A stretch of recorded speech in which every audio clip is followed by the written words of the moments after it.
अस्सलाम वालेकुम स्टूडेंट्स, आपके साथ टॉपिक डिस्कस कर रहे हैं वो है थर्मो रेगुलेशन। थर्मो रेगुलेशन का मतलब है maintain body temperature. Body temperature को मेंटेन रखना वो क्या कहलाता है, कौन सा प्रोसेस कहलाता है? Thermo regulation. सो कुछ पॉइंट्स लिखे हुए हैं कि body temperature of an organism up to suitable limits independent of external environment temperature. Body temperature organisms का एक सुटेबल लिमिट्स तक है और इंडिपेंडेंट है एक्सटर्नल एनवायरनमेंट के टेम्परेचर से। ठीक है, this stability of temperature is necessary because if a person suffer with loss the body heat. Body temperature क्या है उसका, ये जो है बॉडी टेम्परेचर को स्टेबिलिटी रखते हैं क्योंकि जो पर्सन है उसे बॉडी की जो हीट है उसको क्या करना है, लॉस करना है। दो कंडीशंस इसमें दी हुई हैं टेम्परेचर की, एक दी हुई है हाइपोथर्मिया, दूसरी दी हुई है हाइपरथर्मिया। हाइपोथर्मिया को डिस्कस कर रहे हैं हम कि very low external temperature, then this condition hypothermia.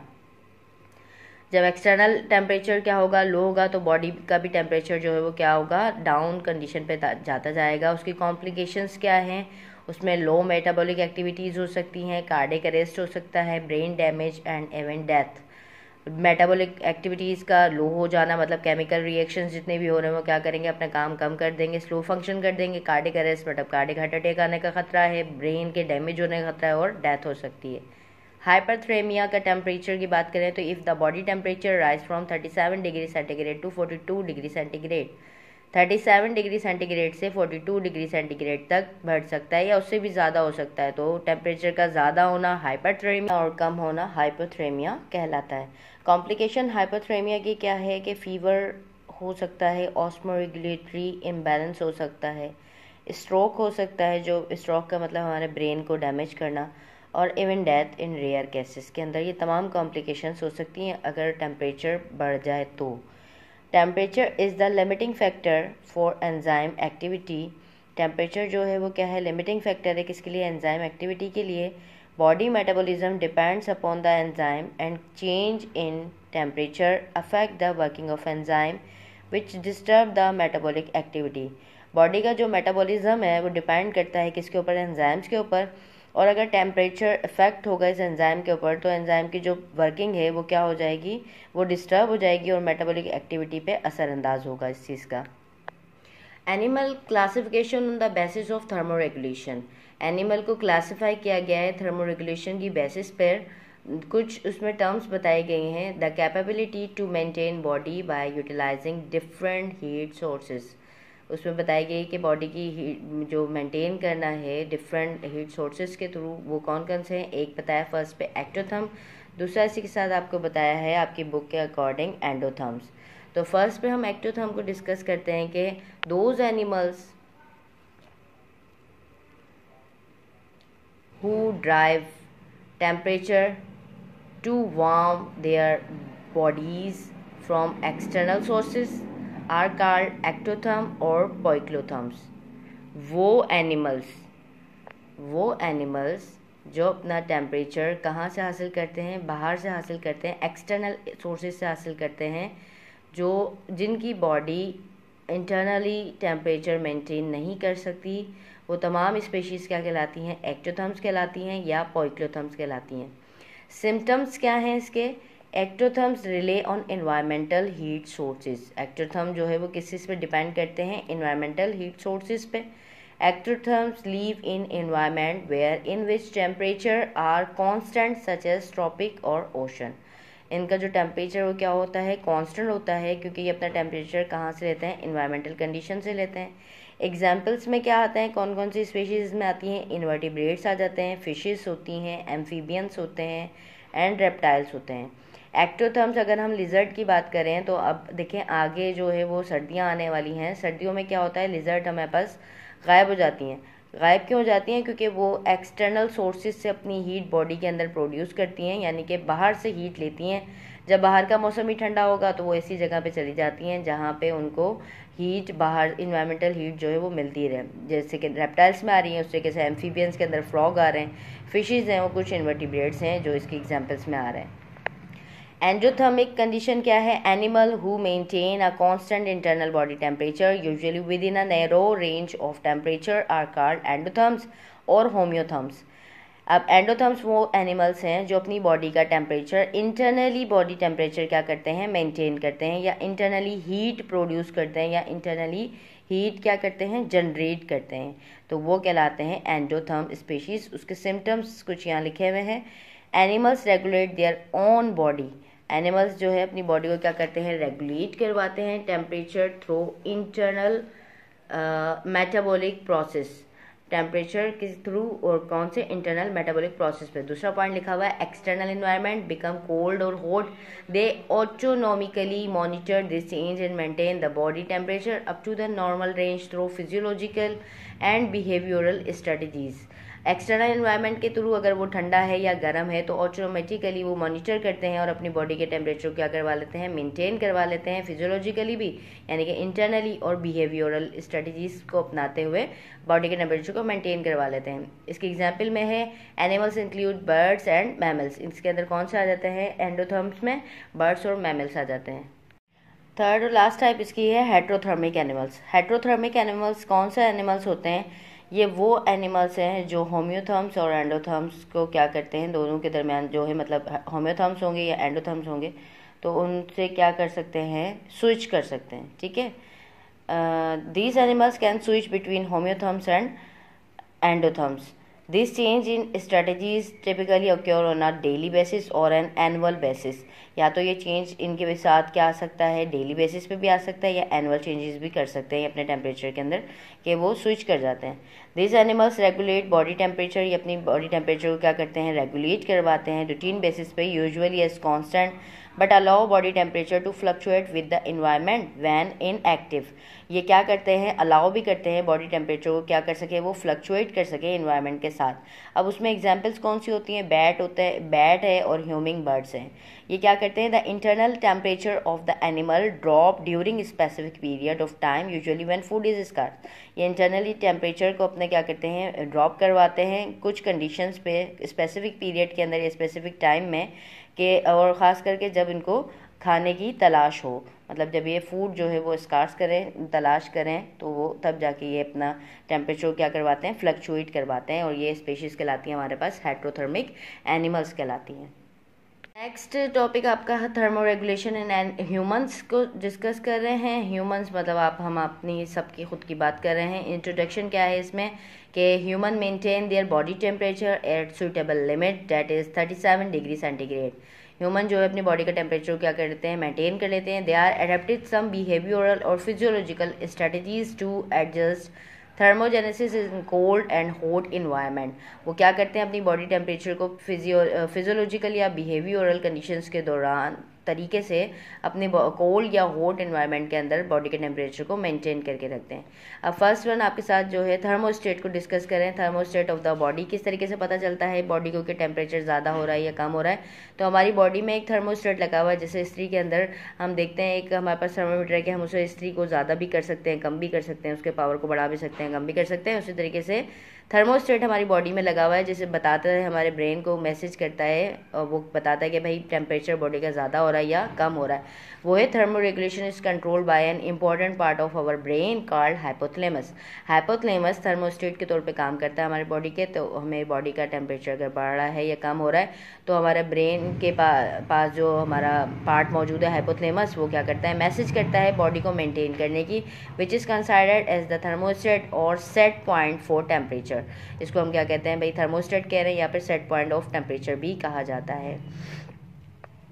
Thermal regulation in hot environment से कुछ पॉइंट्स डिस्कस करते हैं आपकी बुक के अकॉर्डिंग, के फर्स्ट पे है thermal regulation hot environment. Hot environment के अंदर किस तरीके से बॉडी टेम्परेचर अपने आप को मेंटेन करते हैं। When the surrounding environment become hot और a person do strenuous physical activities, the heat produce inside the body and raises body temperature above suitable limit. This condition is called hyperthermia, due to which follow condition occur. ये क्या कहलाता है, body का temperature बढ़ रहा है, heat produce हो रही है, फिजिकल एक्टिविटीज़ के दौरान भी इनसाइड बॉडी के इनसाइड जो वो क्या हो रही है, हीट प्रोड्यूस हो रही है, तो बॉडी का टेम्परेचर क्या हो गया, बढ़ गया। तो सूटेबल लिमिट से जब बढ़ गया तो इस कंडीशन को हम कहते हैं हाइपरथर्मिया। ठीक है। अब उसके रिलेवेंट कुछ कंडीशंस दी हुई हैं। फर्स्ट पे दिया हुआ है एवापोरेटिंग फ्लूइड। फ्लूइड्स का एवापोरेट होना मतलब पसीने का निकलना बॉडी में से। अगर बॉडी में हीट जनरेट हो रही है तो फिर क्या होगा, बॉडी में से जो है वो स्वेटिंग होना स्टार्ट हो जाएगी। When the heat is transported to the blood which carries it near to the skin, when its elevate body temperature is detected by hypothalamus, its neurological activities the sweat glands to start secretions।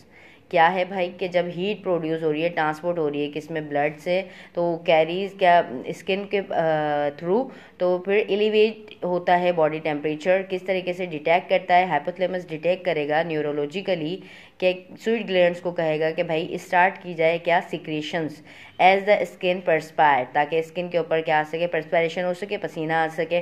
The evaporating fluids take away the body heat from the blood into the surrounding environment. Evaporating sweating जो है वो start हो जाएगी, evaporation होना। Evaporation जब body में होगी तो जो बॉडी की हीट है वो बॉडी से क्या होगी, रिलीज होने लग जाएगी from the blood into the surrounding environment. Blood के थ्रू होते हुए कहाँ पे, एनवायरनमेंट के अंदर वो हीट जो है वो रिलीज होना शुरू हो जाएगी। हॉट कंडीशन होगा, हॉट इन्वायरमेंट होगा तो उसमें क्या होगी, वेजो डायलेशन होगी। Vasodilation. Vasodilation, blood vessels near to skin dilate in hot condition and facilitate the maximum transfer of heat away from inside the body.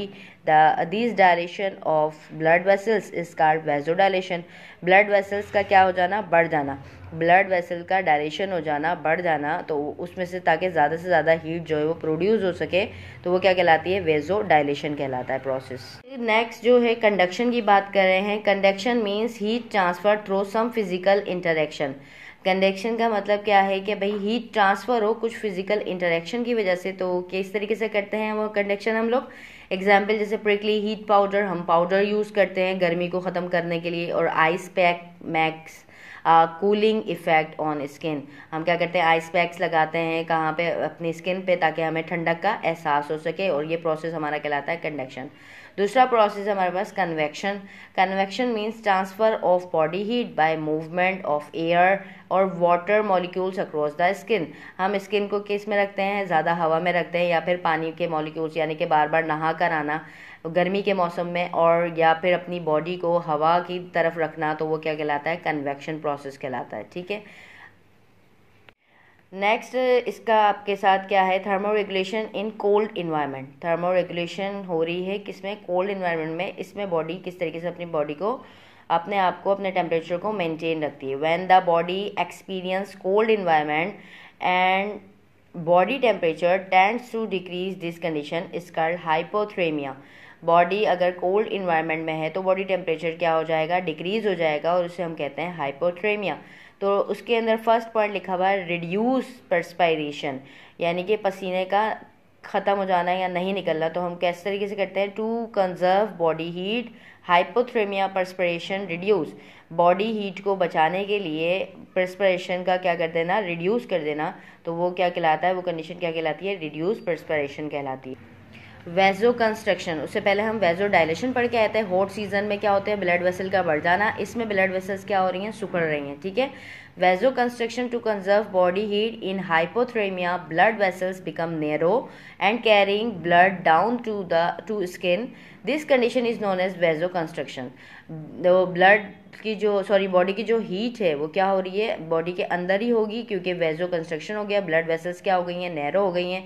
Hypothermia में ब्लड वेसल्स जो हो जाती हैं वो क्या हो जाती हैं, नैरो हो जाती हैं, और ब्लड जो है वो स्किन के डाउन की सरफेस पे जो है वो मूव करता रहता है। ब्लड वेसल्स के सुखड़ने के बाद, वेजो कंस्ट्रक्शन होने के बाद, जो हीट है वो बॉडी से बाहर नहीं आती, ताकि बॉडी को हीट प्रोड्यूस होती रहे। Accumulate of subcutaneous fat. Subcutaneous fat कहाँ पे होती है, आपकी स्किन के नीचे मौजूद है। This subcutaneous fat become thick and become an insulating layer to conserve heat in the body. एक इंसुलेटिंग लेयर का काम करती है ये सबक्यूटेनियस फैट, जो कि थिक हो जाती है और आपकी बॉडी में से हीट को बाहर निकलने नहीं देती। उसके अलावा नेक्स्ट प्रोसेस आपका लिखा हुआ है शिवरिंग थर्मोजेनेसिस। शिवरिंग क्या, कपकपाहट, कांपना। In hypothermia sometime body shiver and this involuntary action of muscles generate heat to warm the body. वो हाइपोथर्मिया की कंडीशन के अंदर बॉडी जो है वो शिवर हो जाती है, कांपने लगती है, और वो ये सेक्शन को हम कहते हैं इनवॉलंटरी एक्शन। इनवॉलंटरी जो हमारे इख्तियार में नहीं होते। मसल्स जनरेट हीट, मसल्स भी क्या करते हैं, इस कपकपाहट की वजह से हीट को जनरेट करते हैं और बॉडी को क्या कर देते हैं, गर्म कर देते हैं। लास्ट पॉइंट आपकी बुक का डाइल्यूट यूरिनेशन, यूरिन का बार बार आना। और डाइल्यूट यूरिन क्यों आ रहा है, वेजो कंस्ट्रक्शन, वेजो कंस्ट्रक्शन हो गया है cause by hypothermia, induce renal dysfunction, renal का जो फंक्शन है वो क्या हो गया, डिसफंक्शन हो गया, and cold diuresis due to the decrease level, उसका क्या हो गया है, डायूरेसिस की, कोल्ड डायूरेसिस की वजह से जो उसका लेवल है वो क्या हो गया, एडीएच का डाउन हो गया, डिक्रीज लेवल ऑफ एडीएच, उसका लेवल डाउन हो गया है। मतलब अगर वेजो कंडक्शन हुई है, ब्लड वेसल जो हो गई वो सुकड़ गई हैं, तो रेनल के अंदर यानी कि किडनी के अंदर जो है, किडनी भी अपना फंक्शन जो है वो स्लो डाउन कर देगा, क्योंकि उसके पास जो है ब्लड का स्लो मूव करेगा, ब्लड का जो मूवमेंट होगी क्या हो जाएगी, स्लो हो जाएगी।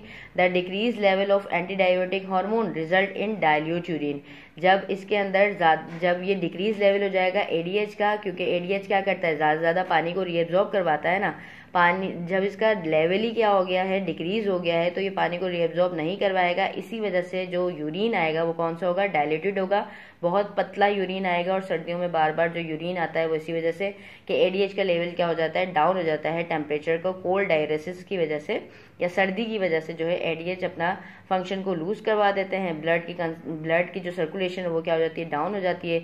इसी वजह से जो डायलेटेड यूरिन बॉडी पास करती है। ये लास्ट टॉपिक था आपका थर्मो रेगुलेशन का। इंशाल्लाह नेक्स्ट आपके साथ टॉपिक को डिस्कस करेंगे। अल्लाह हाफिज़।